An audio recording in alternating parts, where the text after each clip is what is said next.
Welcome everyone to physics tutor तपाईहरुलाई स्वागत छ र आज हामी एमसीक्यू क्वेशन्स फिजिक्सको आईओई र आईओएम को लागि हामी केही प्रश्नहरु सल्भ गर्न जाँदै छौं। Let's start from the first question. A wire is stressed to double its length. The stress produced is okay, first मा यहाँ के छ भने यो चाहिँ मेकानिक्स को प्रब्लम हो। यो दिस इज यो इलास्टिसिटी च्याप्टर को हो। यसमा चाहिँ एउटा वायर छ, वायरलाई हामीले एउटा सर्टेन फोर्स लाउँछौं र एउटा सर्टेन एरियामा लाउँछौं भनेपछि यहाँ चाहिँ हामीले एउटा सर्टेन स्ट्रेस दिएको छौं र यो स्ट्रेस को फर्मुला हो फोर्स बाइ एरिया हो। अब के हुन्छ भने हामीले फोर्सहरु लाउँदाखेरि यो वायर चाहिँ तन्किन्छ। यो चाहिँ इनिशियली जति छ यहाँ चाहिँ यो चाहिँ के भयो त तन्कियो। यो ओके, यो चाहिँ तन्किदाखेरि अकॉर्डिङ टु द क्वेशन यसको चाहिँ ओरिजिनल लेन्थ l छ र यसलाई चाहिँ l डिस्टेन्सले तन्काइएको छ, यानी इन्क्रिज इन लेन्थ जुन छ त्यो चाहिँ l भयो। र हामीले जब यसमा फोर्स लगायौं एउटा सर्टेन एरियामा यो वायरमा चाहिँ एउटा स्ट्रेन डेभलप भयो र त्यो स्ट्रेन डेभलप चाहिँ कति भयो भन्दाखेरि strain develop is change in length divided by the original length. त्यसपछि क्वेशन छ what is the stress produced. Okay, stress produced is what. So यो y भनेको चाहिँ यंग्स मोडुलस अफ इलास्टिसिटी हो। यो यंग्स मोडुलस अफ इलास्टिसिटी हो र हामीले यो यंग्स मोडुलस अफ इलास्टिसिटी चाहिँ पढेको छौं। यो चाहिँ के हो त भने एउटा रेशियो हो, के को रेशियो, स्ट्रेस बाइ स्ट्रेन को रेशियो हो। यो र स्ट्रेस चाहिँ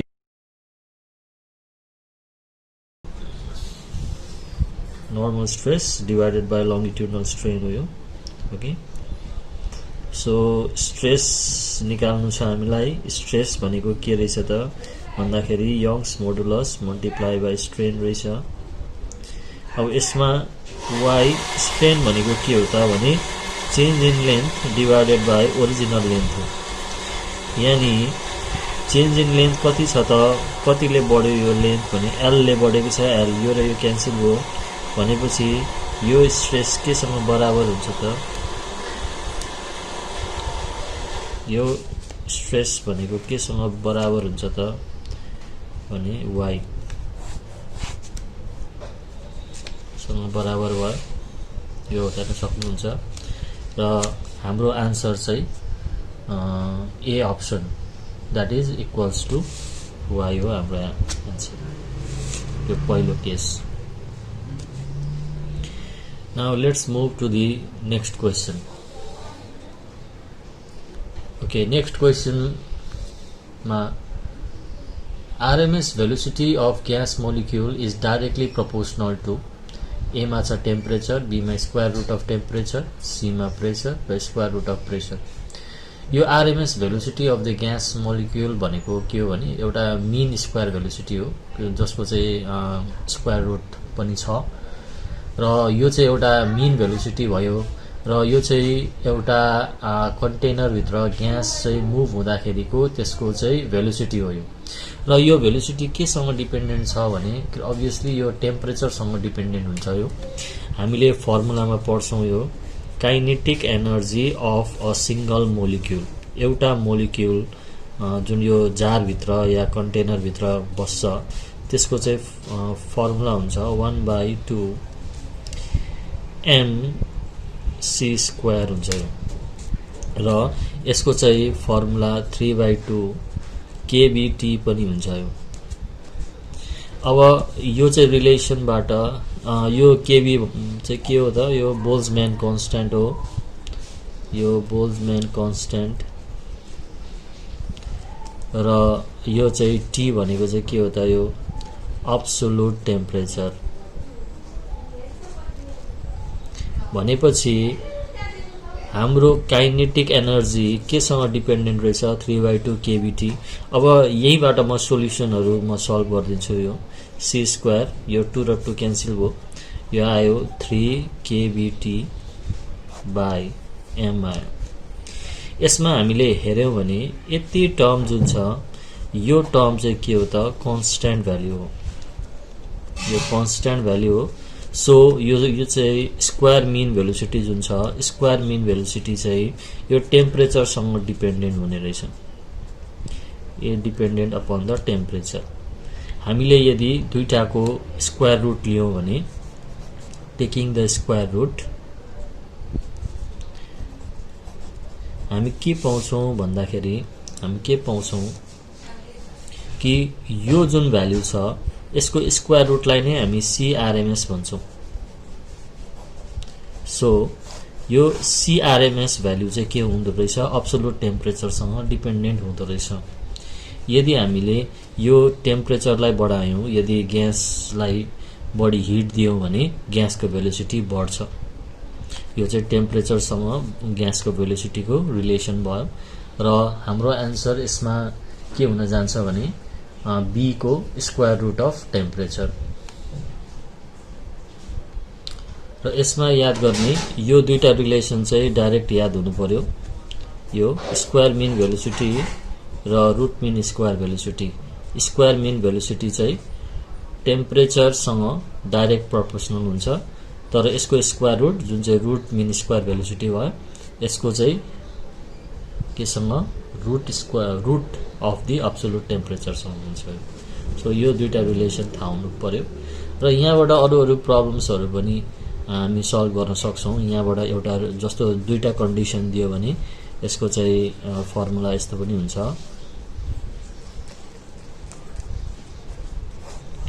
यो एउटा फर्मुला हुन्छ र यसको केसमा CRMS जस्तो पहिलो केस दियो दोस्रो केस दियो भने हामीले यो चाहिँ फर्मुला पनि लाउन सक्छौं यसरी पहिलो केसको सो यो र यो दुईटा फर्मुला पनि हामी युज गर्न सक्छौं Okay, now we move to the next problem. Okay, a car of mass m moving with speed v is stopped at a distance x by the friction between the tires in the road. If kinetic energy of the car is doubled, stopping distance will be. अब यो केसमा एउटा car मास m छ velocity v ले move गर्दैछ so your first condition let me draw the figure here okay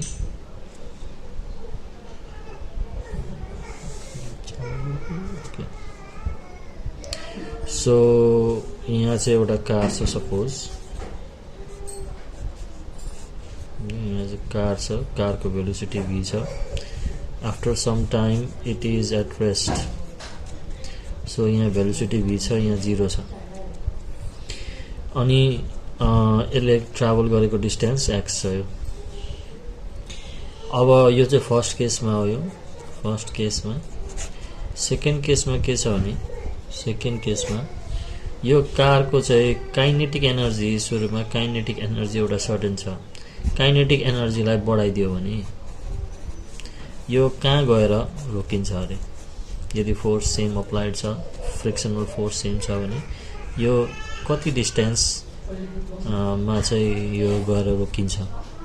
यसको question छ so यसको लागि मैले यो फर्स्ट केसको लागि के गर्छौं भने फर्स्ट केसको लागि अब म यो वर्क एनर्जी थ्योरम युज गर्छु यो वर्क एनर्जी थ्योरम छ यो चाहिँ अब मेकानिक्समा 11 मा छ यो यसले चाहिँ के भन्छ भने जस्तो दुईटाको बीचको काइनेटिक एनर्जी को डिफरेन्स जुन छ that will be equal to the work done चाहिँ के सँग इक्वल हुन्छ भने the work done by the car to stop will be equal to kinetic energy final minus kinetic energy initial यो work energy theorem यसमा चाहिँ यो beginning को काइनेटिक एनर्जी इनिशियल र फाइनल को त 0 भइहाल्यो किनभने भेलोसिटी यहाँ 0 छ यो दुईटाको बीचमा कति काइनेटिक एनर्जी को ड्रप भयो त्यति काइनेटिक एनर्जी को ड्रप चाहिँ work done to stop the car हुने हो र यही थ्योरम चाहिँ लाउँदाखेरि अलिक सजिलो होला र यसको लागि चाहिँ फर्स्ट केसको लागि वर्क एनर्जी थ्योरम लाउँदाखेरि के भयो भने work will be equal to kinetic energy final minus initial 0 minus यो भनेपछि द्याट विल बी यो त 0 भइहाल्यो डिफरेन्स त काइनेटिक एनर्जी फाइनल्ली आउने भयो सो यो आयो फोर्स इन्टु डिस्टेन्स वर्क भनेको काइनेटिक एनर्जीलाई चाहिँ हामीले पहिलो केसको लागि 1 भन्नु यसै यो दोस्रो केसमा पनि वर्क डन चाहिँ f इन्टु x ड्यास हुने भयो र काइनेटिक एनर्जी दुईटाको बीचमा नयाँ काइनेटिक एनर्जी चाहिँ सपोज चाहिँ ke2 भयो यसलाई इक्वेसन 2 भनौँ यसरी अब यो के गरौँ त यो दुईटालाई डिभाइड गर्दै लेट्स डिभाइड इट डिभाइडिङ गर्दाखेरि के आयो त f into x dash by f into x will be equal to ke2 by ke1 yes यो f र f क्यान्सल भइहाल्यो र x dash by x will be equal to 2ke1 by ke1 यो र यो क्यान्सल भयो so x dash को value आयो 2x यस अब यो 2ke कहाँबाट आयो भन्दाखेरि क्वेसनमा हेर्नुस् त्यहाँ क्वेसनमा के भनेको छ if the kinetic energy of the car is doubled so kinetic energy कारको डबल पार्दाखेरि भनेपछि फाइनल काइनेटिक एनर्जी चाहिँ डबल हुँदाखेरि त्यो डिस्टेन्स चाहिँ डबल डिस्टेन्समा गएर रोकिने रहेछ so our answer here is 3 को C okay let's go to the next question okay यसमा के छ भने ignition occurs in petrol engine compression of air at high temperature compression of fuel at high temperature by spark known अब यहाँ petrol engine भनेको छ petrol engine भन्ने बित्तिकै पेट्रोल इन्जिन चाहिँ यो कम्प्रेसनको कारणले गर्दाखेरि बल्दैन इग्निसन पेट्रोल बल्नको लागि चाहिँ के हुनु पर्यो भन्दाखेरि त्यहाँ चाहिँ एउटा स्पार्क प्लग पनि जोइन्ट भएको हुन्छ पेट्रोल इन्जिनमा जबकि डिजल इन्जिनमा चाहिँ स्पार्क प्लग हुँदैन सो इग्निसन पेट्रोल इन्जिनमा गर्नको लागि स्पार्क प्लग चाहिने भएकोले यो answer C is right okay यो बाई स्पार्क या बाई स्पार्क प्लगले स्पार्क गर्ने भयो okay so the answer is 4C by spark next question Raindrops of equal size in air with terminal velocity 2 cm per second. A drop formed by collision 27 drops obtain a terminal velocity of. Okay, यहाँ सुरुमा हामीले यो problem solve गर्नुभन्दा अगाडि हामीले फर्स्टमा बुझौँ कि यो लिक्विड ड्रप जुन छ लिक्विड ड्रपहरूलाई चाहिँ लार्जर ड्रपलाई स्मलर ड्रप्सहरूमा बाँड्यो भने यिनीहरूको रिलेसन के हुन्छ इक्वल ड्रप्स अफ सेम साइजहरू यिनीहरू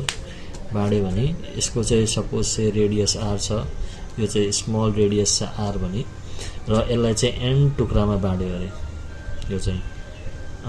an what breaking or n fragments or n drops you can write okay n ड्रप्समा बाँड्यो भने यो क्यापिटल आर र यो स्मल आर को बीचको रिलेसन सुरुमा हामी हेरौँ त्यो पछि यो प्रब्लमतिर जाउँला यस्तो खालके प्रब्लम आयो जबकि एउटा ठुलो लिक्विडको ड्रप चाहिँ सानो सानो लिक्विडको ड्रपमा ब्रेक भयो भने यो भोल्युम चाहिँ सधैँ कन्स्ट्यान्ट हुन्छ याद गर्ने भोल्युम र डेन्सिटी कन्स्ट्यान्ट हुन्छ so volume of the larger drop हामीले यो स्मल आर र क्यापिटल आर को बीचको रिलेसन निकाल्न जाँदैछौँ small drop will be equal to n times the volume of the smaller drops हुन्छ अब यो चाहिँ एउटा स्फियर हो स्फियर भनेपछि 4/3 पाई आर क्यूब भयो र यो आयो n इन्टु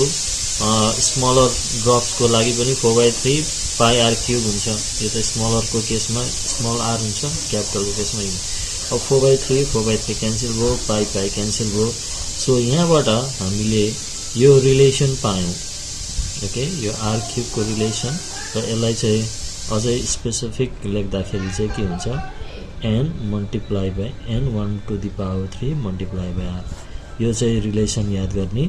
यो जब एउटा ठुलो ड्रप्सलाई हामीले सानो ड्रपमा ब्रेक गरेपछि यो ठुलो ड्रप र सानो ड्रपको बीचको रिलेसन चाहिँ capital R will be equal to n to the power 1/3 times r okay 1/3 times r हुन्छ यो अब यो सोल्युसनमा जाउँ। यसमा के भनेको छ भने एउटा रेन ड्रप चाहिँ of equal size fall in air with terminal velocity of 2 metre per second the drop form by collision 27 drops obtain at 7। Okay, so यहाँ चाहिँ suppose say we have a air here. Okay, एयरमा यहाँ चाहिँ एउटा small drops छ यो small ड्रप्सको suppose से यसको radius are छ यो, र यसको चाहिँ भेलोसिटी यो जुन भेलोसिटीमा डाउनवर्डतिर फल हुँदैछ त्यो भेलोसिटी चाहिँ 2 सेन्टिमिटर पर सेकेन्ड छ यो। ओके, अब यस्तै 27 वटा यहाँ चाहिँ क्वेसनमा के छ 27 ड्रप्सको लेस मिक्स भएर एउटा लार्जर ड्रप बन्छ अरे, लार्जर ड्रप, र यो लार्जर ड्रपको चाहिँ रेडियस आर हो भने अब यसको चाहिँ टर्मिनल भेलोसिटी कति। ओके, यो चाहिँ स्मलर के आर को चाहिँ भेलोसिटी भयो 2 सेन्टिमिटर, तर 27 ड्रप्स यो चाहिँ 27 वटा ड्रप्सको मिक्स भयो भने यो नयाँ भेलोसिटी जुन आउँछ त्यसको चाहिँ के हो त। अब यसमा चाहिँ फर्स्टमा यो आर र यो आर को बीचको रिलेसन हामी हेरौँ। ओके, यो पनि परेन फर्स्टमा yo let's start okay the formula here. So यो चाहिँ के छ भने यो चाहिँ जब भेलोसिटी जब एउटा ओइल ड्रप चाहिँ एयरमा मुभ हुन्छ यो एउटा कन्स्ट्यान्ट टर्मिनल भेलोसिटीले डाउनवर्डतिर मुभ गर्छ र त्यो भेलोसिटीको फर्मुला हुन्छ 2/9 r square rho minus sigma g, अनि यहाँ हुन्छ इटा हुन्छ यसरी। यो